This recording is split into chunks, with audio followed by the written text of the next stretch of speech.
Do you want evidence that the Earth was supersized, got smashed into, and became Earth? So the original planet was called Tiamat, and we've got evidence of that from this tablet here, which is in the British Museum. It's called the enumeration. It basically tells us that a planet got smashed into and caused the asteroid belt. Now, there's no way they would have known this thousands of years ago because they didn't have telescopes. So no one would have known about the asteroid belt unless you was an alien race, which is where the tablets come from, the Anunnaki.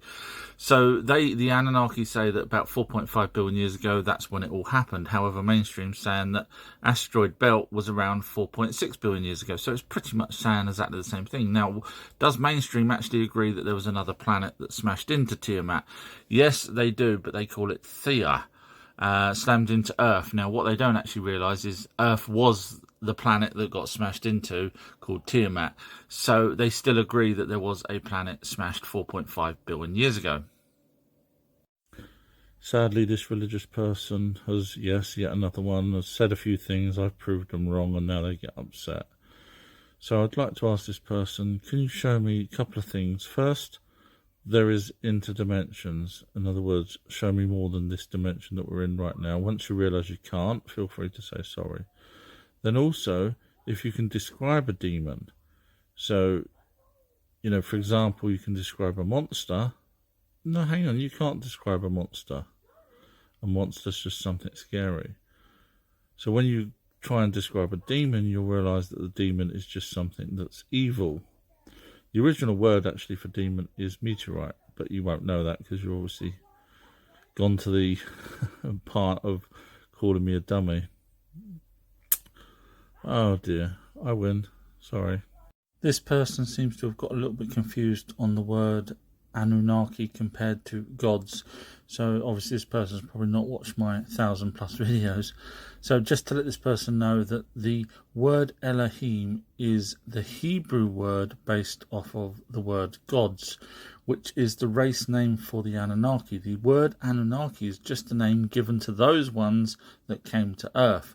They don't all have that name on their home planet, only those ones that came to Earth. And of course, that's not their race name because it's just a team name that was given to those ones that came to Earth. The actual race name for them is gods, just like we're humans. And of course, then the Hebrew copied gods and used their own language, which was Elohim. Hopefully that clears it all up for you. Too many sad people don't even know that the word firmament was actually only written about in ancient texts, not the Bible. The Bible copied those ancient texts. And of course, those people that never look up what the word firmament means don't actually know anything about the firmament. So I'm going to give you the evidence today. And this ends that baloney about the firmament being this dome around Earth, which no one's seen, except for about 13 people back in ancient times in Mesopotamia. So what we're listening to here is the transcripts or translations of tablets in the Columbia University from the ancient Babylonian texts that was transcribed by humans on behalf of the Anunnaki. And it's talking about Nibiru coming in, smashing, or the full moons of Nibiru originally coming in, smashing a planet called Tiamat that was between Jupiter and Mars. Then Nibiru went back round and finally broke Tiamat into these here, which is the asteroid belt, and part of it you'll see was actually Earth. Now you can listen to it all, evidence. Here we go. Enjoy. Nibiru fired a lightning bolt at North Wind. He transmitted a message, and Tiamat's head was taken away in a blaze of light to an unknown location. Kingu was also sent away with her, and the portion that had been severed was to be his friend. Kingu was the moon. Nibiru then considered what would happen to the back part. He wanted it to be a combat trophy that would survive eternally. The battleground to be enshrined serves as a permanent reminder. He used his mace to sever the horse's back. They then strung them all together to form a hammered bracelet. He secured them as watchmen by locking them together. A firmament to keep the waters separate from the waters. Nibiru has created beautiful works of art by separating the upper waters above the firmament from the lower waters. So there you go. Basically what it's saying is the huge planet that ended up being part of, well, Earth being part of, had water on it. It was actually a water planet, if you actually want to do your research. Wait for my Norse mythology video to come out for all the evidence in that. But it also says it in these Sumerian tablets. So, there you have it. There is no dome over Earth. It's talking about here, the whole thing, because I hadn't even come to Earth yet. So no more firmament baloney, please. This is a world's first for modern times. You will find out whether or not Norse gods were the Anunnaki. And no one else has ever come across this information with evidence, as I always do. So this documentary is going to be released very, very soon. And if you don't believe that I can actually do what I'm claiming, go to my website, ourtruehistory.co.uk, scroll down to the big blue letters saying click here, and you'll see a 34-minute documentary. It's hours long, but I've put 34 minutes here. The rest of it's on my Patreon page. Proving that the Bible was talking about the Anunnaki.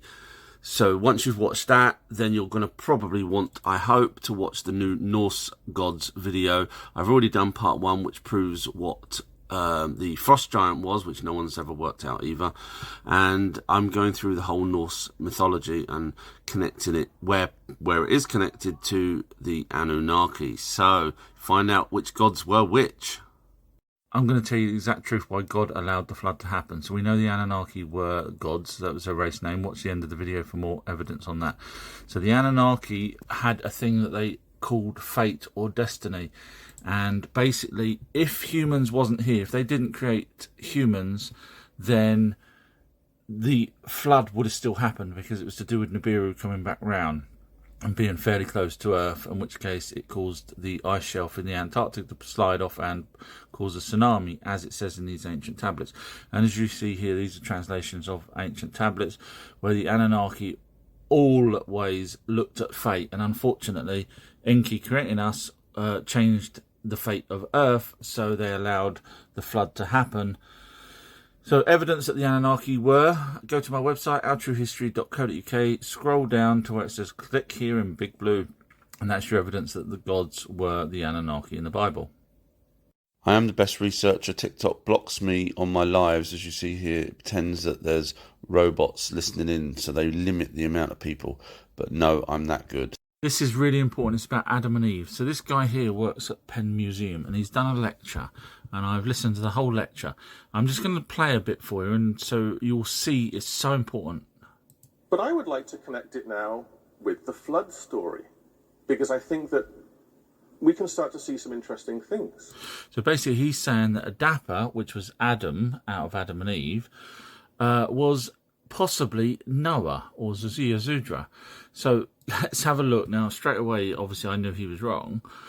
Yes, I know, it sounds big-headed, but listen to this. This is a tablets in the Columbia University translations about Adapa being born. My act must remain a secret, he informed his vizier Isimud Enki. The newborns were breastfed and raised by their mothers until Isimud took them to Enki's home in Eridu. So that actually corresponds with my Patreon video where Adam and Eve were on a spaceship for 24 years with evidence, and then taken down because they were cast out of the garden, which was on a spaceship, cast down and sent to Enki's own palace, which is in Eridu. Exactly what I've said in my video. So once again, I'm right. So keep listening to this part. Enki took an interest in the orphans and raised them like his own children. I spotted them in reed baskets amid the bulrushes. Everyone agrees that Isimud performed similarly. So basically they're saying that they faked the births. In other words, they pretended that no one knew where these babies come from. If you listen to the previous part of this, no one knew where the babies come from, so they deliberately put them in a reed basket so that no one knew that Enki had his wicked way with human women for the first time. So now let's listen. So we know there that we don't have a mother as such. We know that there were two human women, but this one here is to do with Noah and his real mother, because we know it's a story that comes way later on. His complexion was as white as snow, and his hair was the colour of wool. His eyes were as brilliant as the sky and shone with radiance. blue eyes, white hair, you guessed it, it's Noah. And he his real father was ENKI, because he had his wicked way with Lamash's wife. Carry on listening. Lumark was shocked and afraid, and rushed to his father, Matushal. Matushal travelled to Bartanash with the infant, whose resemblance astonished him. Bartanash was given a kid unlike any other. I am mystified by this occurrence. Is one of the Igigis the father of the child? Bartanash... So the point is, two totally different stories, and you've got a guy here from the Penn Museum actually saying that he thinks there's a possibility that both Adapa and Noah are the same person, which clearly they're not. Absolutely, clearly, 100% they're not. So, I mean, yeah. So basically, feel free to follow me. I won't lie to you, and I won't make up stuff, and I won't get things wrong that badly. So you can go and listen to this actual Penn Museum. Just remember, though, this is his thoughts at the end. So the rest of it is very good. So it's worth listening to. Great Myths and Legends, Adapa the Sage, Flood, Myth and Magic in Early Mesopotamia. I could go through a whole video of this actually showing various points that he's referring to, but you get the idea. That's why Our True History is very good. You know your Norse mythology? Think again. I've actually worked out the creation story. I've worked out the Gunundagap. I've worked out who the Norse gods were, connecting them to the Anunnaki. So if you don't believe that I can actually do all of that, just go to my website, ourtruehistory.co.uk. I'm the one that's worked out who Jesus' father was. I've the one worked out why Stonehenge is exactly where it is. I'm the one that worked out who Yahweh is, what Göbekli Tepe was for, where Atlantis is properly with evidence. No one's refuted any of these. So, yeah, so basically just hold on. Maybe subscribe, follow, whatever, and next week you will get the video showing everything you need to know about Norse mythology from a perspective that you've never ever thought that was be possible. And yes, I'm also the guy that created the family tree, which shows Norse mythology connected to the Anunnaki, etc. So Gedang Patang in Indonesia. I find this interesting because here is an article saying, is it the oldest pyramid in the world, which is basically hidden underneath. People seem to think there's a pyramid there. However, what's interesting, if you read the tablets in the Columbia University, it talks about after the flood, the Anunnaki wives ended up getting locations given to them, and one was actually on the top of a mountain, yes, and they called it a stepped terraced location. That's in the tablets. And funny enough, here I'm trying to find it. There it is, stone terraces.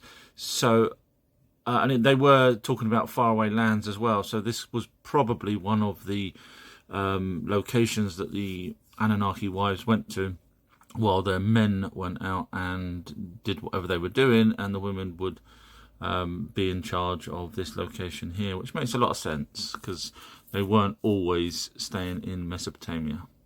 Our alien ancestors family tree, Anunnaki, is now finally done. Here is a video that actually backs it up as well, and here is the link to the family tree. Unfortunately, it's on my Patreon page, which only costs a couple of pounds. You get over 100 documentaries and content added every week, but it's well worth seeing that. And the reason why my family tree is better than all of these is, A, I've already done videos showing where these family trees are absolutely wrong. And mine also goes into different people in, oh, you're looking there, see that? India and Norse mythology, etc. And I back it up with that video that I just showed. And if you just click on one of these, it takes you, it's massive. It is massive, guys. Look, I can't even zoom out that far. And every time you click on one, it just takes you to different people. So the white ones are Homo sapiens and the coloured ones, male and female, are Anunnaki. Go see it now.